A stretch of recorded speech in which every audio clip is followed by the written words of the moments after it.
બીએનપીએલનું પૂરું નામ છે બુક નાવ પે લેટર. જો કોઈપણ બલ્ક ખાતા ગ્રાહક કેલેન્ડર મહિનામાં 10,000 રૂપિયા સુધીના સ્પીડ પોસ્ટ આર્ટિકલ બુક કરાવે તો બીએનપીએલ સેવાનો લાભ લઈ શકે છે. ક્રેડિટ સુવિધા મેળવવા માટે પસંદ કરેલા બલ્ક ગ્રાહક દ્વારા નિયત બંધારણમાં નિયુક્ત અધિકારીને અરજી આપવી પડશે. બલ્ક ગ્રાહકે નિયુક્ત ઓથોરિટી સાથે કરાર કરવો પડશે. મંજૂરી મેળવવા પર ગ્રાહકે બેક ગેરંટી પેદા કરવાની રહેશે. કરાર 1 વર્ષના સમયગાળા માટે લાગુ થશે અને મંજૂરી આપનાર સત્તા વાર્ષિક ધોરણે કરારનું નવીનીકરણ કરશે. બલ્ક ગ્રાહક દ્વારા મહિનાના છેલ્લા દિવસ પહેલાં બિલ ભરવું જરૂરી છે. જો ગ્રાહક નિયત તારીખ સુધીમાં ચૂકવણી કરવામાં નિષ્ફળ જાય તો બિલની રકમ પર વાર્ષિક 12%ના દરે દંડ બિલની તારીખથી લાદવામાં આવશે. જો બલ્ક ગ્રાહક ક્રેડિટ સુવિધાનો લાભ ન લેવાનું પસંદ કરે અને સ્પીડ પોસ્ટ લેખના સમયે સંપૂર્ણ ચૂકવણી કરે છે તો તે અથવા તેણી દ્વારા કેલેન્ડર મહિનામાં પ્રદાન કરેલા સ્પીડ પોસ્ટ વ્યવસાયમાં છૂટ મળવા માટે પાત્ર રહેશે. જો સમયસર ચૂકવણી કરવામાં નિષ્ફળ જાય તો 12% દંડ લાગે. ઓછામાં ઓછું 10,000 રૂપિયાનું છે એ બુકિંગ આપવું પડે કેલેન્ડર મહિનામાં 1 તારીખથી 31 તારીખ સુધી. અને બલ્ક ગ્રાહક દ્વારા છે મહિનાના છેલ્લા દિવસ પહેલાં બિલ ભરવું જરૂરી છે. હવે છે સીઓડીનું પૂરું નામ છે કેશ ઓન ડિલિવરી. મોંઘા માલ માટેની રકમ અને એકત્રિત કરવા માટે બલ્ક ગ્રાહકોની જરૂરિયાતને પહોંચી વળવા માટે સીઓડી સુવિધા ઉપલબ્ધ છે. જેમાં છે 50,000 સુધીનો માલની ડિલિવરી ઉપલબ્ધ છે. કેશ ઓન ડિલિવરીની સુવિધા એક્સપ્રેસ પાર્સલ, વ્યવસાયિક પાર્સલ અને સ્પીડ પોસ્ટ ગ્રાહક માટે ઉપલબ્ધ છે. કેશ ઓન ડિલિવરી માટેના કોઈપણ પોસ્ટલ લેખના કિસ્સામાં સરનામામાં પાસેથી વસૂલાત નિર્ધારિત રકમના 50,000 રૂપિયા કરતાં વધુ હોવી જોઈએ નહીં અને તેમાં રૂપિયાના અપૂર્ણાંકમાં સમાવેશ થવો જોઈએ નહીં. 50,000 રૂપિયા સુધીના સીઓડીમાં સર્વિસ ચાર્જ 2% અને 50 રૂપિયા બંનેમાંથી જે વધારે હોય તે લાગશે. 5,000 રૂપિયાનું સીઓડી હોય એમાં સર્વિસ ચાર્જ 2% અને અથવા તો 50 રૂપિયા એ બેમાંથી જે વધારે હશે એ લાગશે. 5,000 રૂપિયાથી વધુના સીઓડી પર સર્વિસ ચાર્જ 100 રૂપિયા પ્લસ 5,000થી વધારાની રકમ પર 1%. 5,000 રૂપિયા સુધીનું હોય તો 2% અથવા 50 રૂપિયા અને 5,000 રૂપિયાથી વધારે હોય તો સર્વિસ ચાર્જ 100 રૂપિયા અને પ્લસ 5,000થી વધારેની રકમ જે હોય એના ઉપર 1%. એ રીતે એનો ચાર્જ લાગશે. પોસ્ટ દ્વારા સીઓડી લેખની ડિલિવરી વખતે સરનામામાંથી વસૂલવામાં આવેલી રકમ પેમેન્ટ દ્વારા પ્રેષકને એટલે કે મોકલનારને મોકલવામાં આવે છે.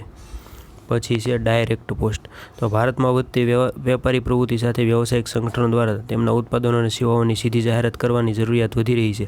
ડાયરેક્ટ મેલ, જેને વ્યાખ્યાયિત કરી શકાય કે પ્રિન્ટ કરેલી વસ્તુ કે જે સામાન્ય રીતે વેચાણના સંદેશાને વહન કરે છે અથવા કાળજીપૂર્વક પસંદ કરેલા ગ્રાહક અથવા વ્યવસાય બજારમાંથી પ્રસિદ્ધ મેળવવા માટે રચાયેલી જાહેરાત છે. તે ડાયરેક્ટ એડવર્ટાઇઝિંગ માટેનું એક સશક્ત માધ્યમ છે. ડાયરેક્ટ પોસ્ટ સુવિધા પોસ્ટ વિભાગ દ્વારા 2 જૂન 2005ના રોજ લાગુ કરવામાં આવી હતી. એમાં ફક્ત અક્ષરો, કાર્ડ્સ, બ્રોશર્સ, પ્રશ્નાવલી, પત્રિકાઓ, નમૂનાઓ, સીડી, પેનડ્રાઈવ અને કેસેટ્સ વગેરે જેવી કે પ્રમોશનલ વસ્તુઓ, કૂપન્સ, પોસ્ટરો, મેઇલરો અને છાપવામાં આપવામાં આવેલા સંદેશાવ્યવહારના કોઈપણ અન્ય પ્રકારના કે જે ભારતીય પોસ્ટ ઓફિસ એક્ટ 1898 અને ભારતીય પોસ્ટના નિયમો 1933 દ્વારા પ્રતિબંધિત નથી. ન્યૂનતમ માત્રામાં 1000 વસ્તુઓ કે આર્ટિકલ ડાયરેક્ટ પોસ્ટ હેઠળ સ્વીકારી શકાય છે. સ્વીકારવાના લેખ એવા હોવા જોઈએ કે તેઓ A3 કદના કાગળની સાઇઝ અને પહોળાઈ કરતાં વધુ ન હોય. ડાયરેક્ટ પોસ્ટ તરીકે પોસ્ટ કરાયેલા લેખમાં સંદેશાવ્યવહાર પર કોઈ સરનામું અથવા નામ રહેશે નહીં. આ નિયુક્ત કચેરીઓમાં બલ્કમાં સ્વીકારવામાં આવે છે અને લેટર બોક્સમાં પોસ્ટ કરવામાં નહીં આવે. ડાયરેક્ટ પોસ્ટમાં ખાસ યાદ રાખવા જેવું કે આ સુવિધા છે પોસ્ટ વિભાગ દ્વારા 2 જૂન 2005ના રોજ લાગુ કરવામાં આવી હતી અને એમાં ઓછામાં ઓછા 1000 આર્ટિકલ તમારે આપવા પડે અને A3 સાઇઝના સુધીના કાગળમાં એ હોવું જોઈએ અને એની ઉપર કોઈ નામ કે સરનામું તમે લખવાનું હોતું નથી અને લેટર બોક્સમાં છે અને આર્ટિકલ પોસ્ટ કરવામાં આવે નહીં, એ ખાસ યાદ રાખવું. પછી છે આધાર નોંધણી કમ અપડેશન કેન્દ્ર, એટલે જે આ પોસ્ટ ઓફિસમાં છે એ આધાર કેન્દ્રમાં મુખ્યત્વે 2 પ્રકારની સેવાઓ આપવામાં આવે છે. એમાં આધાર નોંધણી પ્રક્રિયામાં રહેવાસીઓની વસ્તી વિષયક અને બાયોમેટ્રિક માહિતીનો ઇલેક્ટ્રોનિક કેપ્ચર સામેલ છે. આધાર નોંધણી પોસ્ટ ઓફિસમાં વિનામૂલ્ય નવા આધાર કાર્ડની નોંધણી છે એ વિનામૂલ્ય કરવામાં આવે છે. આધાર અપડેશન, તો એમાં પેલું વસ્તી વિષયક અપડેશન, જેમ કે નામ, ઈમેલ આઈડી, મોબાઈલ નંબર, સરનામું, જન્મ તારીખ વગેરે. પછી બીજું અપડેશન છે બાયોમેટ્રિક, તો બાયોમેટ્રિકની અંદર ચહેરાની છબી, 10 ફિંગરપ્રિન્ટ, આઈરિસ પોસ્ટ ઓફિસ દ્વારા અપડેટ કરવામાં. આધાર અપડેટ માટેનો ચાર્જ છે અને તે ₹50 પ્લસ GST સહિત દરેક આધાર સુધારણા માટે નાગરિકો પાસેથી એકત્રિત કરવામાં આવે છે.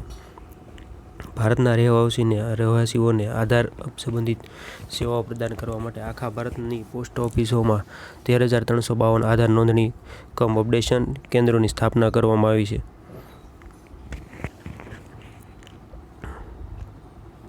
પછી છે પોસ્ટ ઓફિસ પાસપોર્ટ સેવા કેન્દ્ર POPSK, તો નાગરિકોને મોટા પાયે પાસપોર્ટ સેવાઓ પ્રદાન કરવા માટે તેના ફાયદા અને વ્યાપક ક્ષેત્રે કવરેજ સુનિશ્ચિત કરવા પોસ્ટ વિભાગ દ્વારા અને વિદેશ મંત્રાલય, મિનિસ્ટ્રી ઓફ એક્સટર્નલ અફેર્સ દ્વારા પોસ્ટ ઓફિસ પાસપોર્ટ સેવા કેન્દ્રનો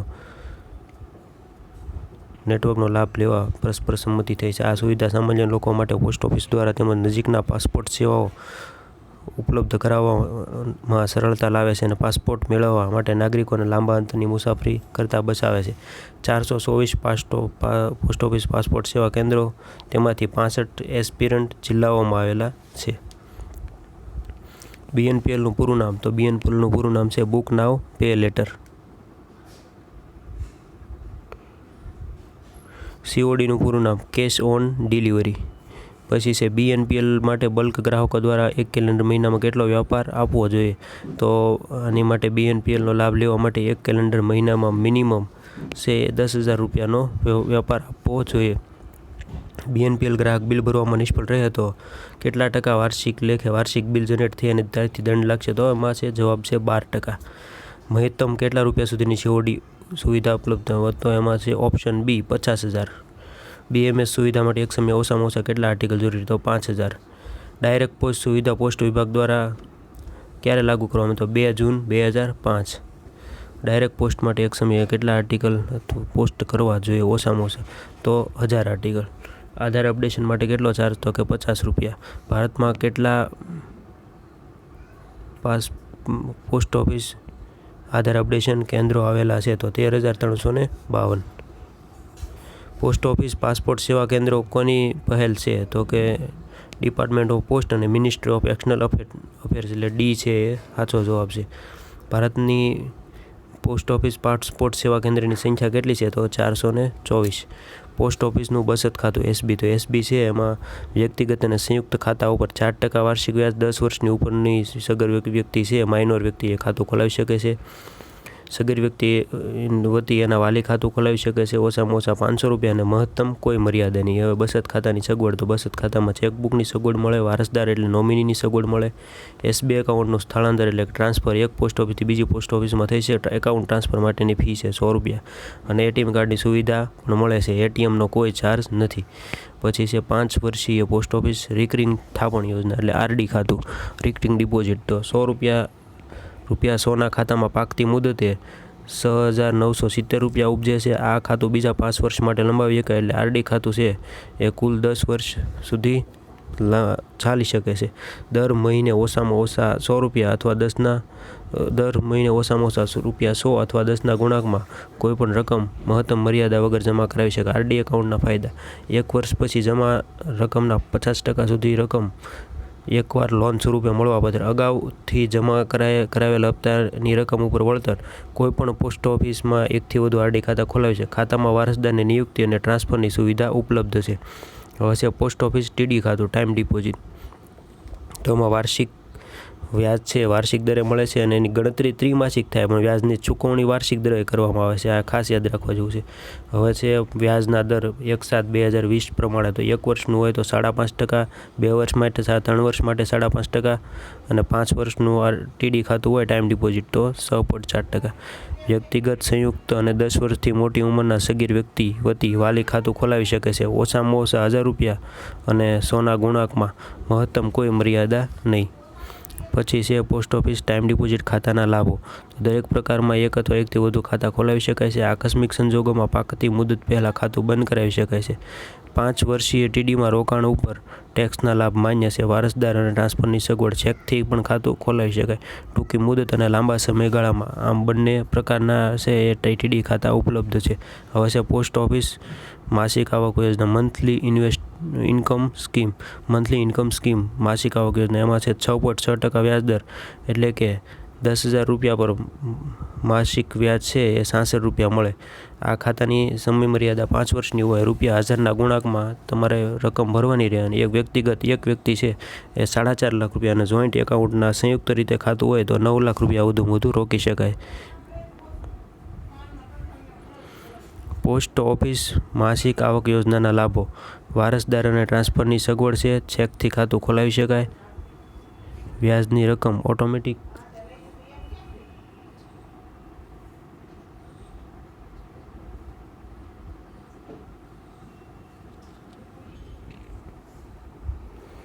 પોસ્ટ ઓફિસ માસિક આવક યોજનાના લાભો. એમાં વારસદાર અને ટ્રાન્સફરની સગવડ છે. ચેકથી ખાતું ખોલાવી શકાય. વ્યાજની રકમ ઓટોમેટિક સેવિંગ ખાતામાં જમા કરાવવાની સગવડ ઉપલબ્ધ છે.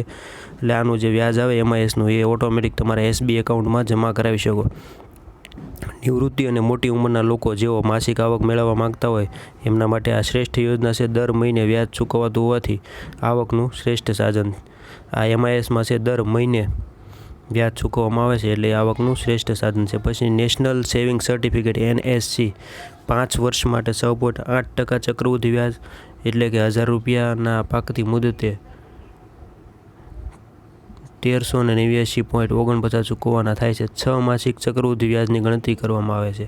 વ્યાજનો આપોઆપ મુદ્દલ બનીને પુનઃ રોકાણ થાય છે. પછી છે વ્યક્તિગત અને સંયુક્ત રીતે લાભ લઈ શકાય છે. ઓછામાં ઓછા ₹500 અને 100ના ગુણાંકમાં. મહત્તમ રોકાણ કોઈ મર્યાદા નથી. પછી નેશનલ સેવિંગ સર્ટિફિકેટ NSCના લાભો. તો એમાં વારસદાર, નોમિની અને ટ્રાન્સફરની સગવડ છે. પાકતી મુદત પછી સેવિંગ બેંકના વ્યાજદરે 2 વર્ષ સુધી વ્યાજની ચૂકવણી. બેંકમાં થાપણ મૂકી લોન લઈ શકાય. અને ઉપરાંત ટેન્ડર માટે સિક્યુરિટી ડિપોઝિટની જામીનગીરી તરીકે પણ આપી શકાય છે. પછી અટલ પેન્શન યોજના. આ યોજનાની શરૂઆત 9 મે 2015 કોલકાતાથી નરેન્દ્રભાઈ મોદી દ્વારા થઈ. એનો ઉંમર મર્યાદા 18 થી 40 વર્ષ. ઓછામાં ઓછા 20 વર્ષ પ્રીમિયમ ભરવું જરૂરી. ₹1000 થી 5000 સુધીના માસિક પેન્શન માટે લાભાર્થી અનુક્રમે 42 થી 291 સુધી ભરવા પડે. 6 મહિના સુધી ચૂકવણી ન કરાય તો ખાતેદારનું ખાતું સીલ થઈ જાય. 12 મહિના સુધી ચૂકવણી કે જમા ન કરાય તો ખાતું નિષ્ક્રિય કરી દેવામાં આવે. અને 24 મહિના સુધી ચૂકવણી ન કરે તો ખાતું બંધ કરી દેવામાં આવે. જો 6 મહિના ન કરો તો ખાતું સીલ થાય. 12 મહિના ન કરો તો ખાતું નિષ્ક્રિય. અને 24 મહિના ન ચૂકવણી કરો તો ખાતું બંધ ક્લોઝ કરી દેવામાં આવે. 60 વર્ષની ઉંમરે આ યોજનાની સંપત્તિ ઉપાડી શકાશે છતાં પણ પેન્શન મળે. ગ્રાહકના મૃત્યુના સંજોગોમાં પતિ અથવા પત્નીને પેન્શન મળે. અને જો બંનેનું મૃત્યુ થાય તેના એવા સંજોગોમાં ભંડોળની રકમ નોમિની એટલે વારસદારને મળે. 18 વર્ષની ઉંમરે જોડાનાર વ્યક્તિ જો માસિક ₹210 જમા કરાવે તો તેને 60 વર્ષની ઉંમરે 5000 રૂપિયા પેન્શન મળશે. અને તેના મૃત્યુ બાદ નોમિનીને 8.5 લાખ રૂપિયા મળશે. સુકન્યા સમૃદ્ધિ યોજના SSA અથવા તો SSY. આ ખાતું કન્યાના માતા પિતા અથવા તો કાનૂની વાલી ખાતું ખોલાવી શકે. એક કન્યાના નામે વધુમાં વધુ એક જ ખાતું અને મહત્તમ 2 કન્યા માટે 2 ખાતા ખોલાવી શકે. એક વાલી છે એ મહત્તમ 2 કન્યા માટે 2 ખાતા ખોલાવી શકે છે. કન્યા છે એ ખાતા ધારક કહેવાશે. 10 વર્ષ સુધીની કન્યાનું ખાતું ખોલાવી શકે. કન્યાના જન્મ તારીખનો દાખલો અને વાલીના KYC અંગેના પુરાવા ફરજિયાત. ખાતું ખોલાવતી વખતે ઓછામાં ઓછા 250 રૂપિયા અને ત્યારબાદ 100ના ગુણાંકમાં બચત કરી શકાય. વધુમાં વધુ 1.5 લાખ રૂપિયા અને એક નાણાકીય વર્ષમાં જમા કરો. એનો વ્યાજદર છે 7.6% 2020થી લાગુ છે. 1/7/2020થી. આંશિક ઉપાડ, ઉચ્ચ અભ્યાસ અને લગ્નના પુરાવા રજૂ કરી 18 વર્ષની ઉંમરે છે એ તમે આંશિક ઉપાડ કરી શકો. ખાતું ખોલ્યાના 21 વર્ષ પછી ખાતું બંધ કરી શકાય છે. પછી PPF પબ્લિક પ્રોવિડન્ટ ફંડ. 15 વર્ષનો સમયગાળો હોય. 7.1% વ્યાજદર. 1/7/2020થી લાગુ થયો. એ પ્રમાણે નાણાકીય વર્ષ દરમિયાન ઓછામાં ઓછા 500 અને વધુમાં વધુ 1.5 લાખ જમા કરવા પડે. 80C હેઠળ છે એ આ બધું વ્યાજની રકમને બધું વ્યાજ સંપૂર્ણપણે કરમુક્ત છે. પૂર્ણ સમય મર્યાદા 15 વર્ષ છે, પરંતુ ખાતું પૂરું થવાના 1 વર્ષ પૂર્વે જાણ કરીને 5 વર્ષ ખાતાની મુદત વધારી શકાય. 15 વર્ષ સમયગાળો છે, પણ પછી તમે 1 વર્ષ અગાઉ પૂરો જાણ કરો ખાતું પૂરું થવાના, તો તમે છે એ 5 વર્ષ સુધી લંબાવી શકો છો. 15 વર્ષ પહેલાં ખાતું બંધ થઈ શકશે નહીં. ત્રીજા નાણાકીય વર્ષથી લોન સુવિધા પ્રાપ્ત થાય જો કોર્ટ ડિક્રી ઓર્ડર અન્વયે જપ્તીનો, એટલે કોર્ટનો ઓર્ડર આવે કે ભાઈ આની સંપત્તિ છે એ જપ્ત કરો, તો એમાં પીપીએફ ખાતાનું સંપત્તિ જપ્ત કરી શકે નહીં. ટપાલ જીવન વીમો, પોસ્ટલ લાઈફ ઇન્સ્યોરન્સ. તો કેન્દ્ર સરકાર, રાજ્ય સરકાર, સંરક્ષણ સેવાના કર્મચારી, સરકારી સહાય મેળવતી સંસ્થાઓ, યુનિવર્સિટી, રાષ્ટ્રીયકૃત બેન્કો, નાણાકીય સંસ્થાઓ તથા મ્યુનિસિપાલિટીના કર્મચારીઓ, આ ઉપરાંત પ્રોફેશનલ જેવા કે ડૉક્ટર, એન્જિનિયર, બેન્કર, વકીલ અને એનએસસી, બીએસસીમાં લિસ્ટેડ કંપનીના કર્મચારીઓ માટે પીએલઆઈ સુવિધા ઉપલબ્ધ છે. પીએલઆઈમાં લાભ હતો ઓછું પ્રીમિયમ, વધુ બોનસ, વધુમાં વધુ 50 લાખની સુવિધા, લોનની સુવિધા ઉપલબ્ધ અને આવકવેરા હેઠળ મુક્તિ. પછી છે ગ્રામીણ ટપાલ જીવન વીમો આરપીએલઆઈ, રૂરલ પોસ્ટલ લાઈફ ઇન્સ્યોરન્સ. આરપીએલઆઈની શરૂઆત છે એ 1995માં થઈ હતી. તો એમાં પહેલું છે આજીવન વીમો એટલે કે ગ્રામ સુરક્ષા. તો એમાં ઉંમર મર્યાદા છે 19 થી 55 વર્ષ અને ₹65 બોનસ, ₹1065, 4 વર્ષ પછી લોનની સુવિધા. પછી છે પરિવર્તન જીવન વીમો, તો એમાં એને ગ્રામ સુવિધા તરીકે ઓળખો. એમાં ઉંમર મર્યાદા 19 થી 45, ₹65 બોનસ, 4 વર્ષ પછી લોનની સુવિધા. હયાતી વીમો તો છે ગ્રામ સંતોષ, તો એમાં ઉંમર મર્યાદા 19 થી 55, ₹50 બોનસ અને 3 વર્ષ પછી લોનની સુવિધા. પછી અપેક્ષિત હયાતી વીમો ગ્રામ સુમંગલ, પોલિસીનું ટર્મ છે જો 15 થી 20 વર્ષ હોય, એમાં 2 પ્રકારની પોલિસી આવે, 15 વર્ષ અને 20 વર્ષ. તો મિનિમમ ઉંમર 15 અને 20 વર્ષ માટે મિનિમમ ઉંમર 19 વર્ષ અને 15 વર્ષ માટે મહત્તમ 45 વર્ષ, તેમજ 20 વર્ષ માટે મહત્તમ 40 વર્ષ અને બોનસ ₹47. પછી છે 10 વર્ષનો ગ્રામીણ પીએલઆઈ ગ્રામ પ્રિયા, તો એમાં ઉંમર મર્યાદા 20 થી 45 વર્ષ અને બોનસ ₹47.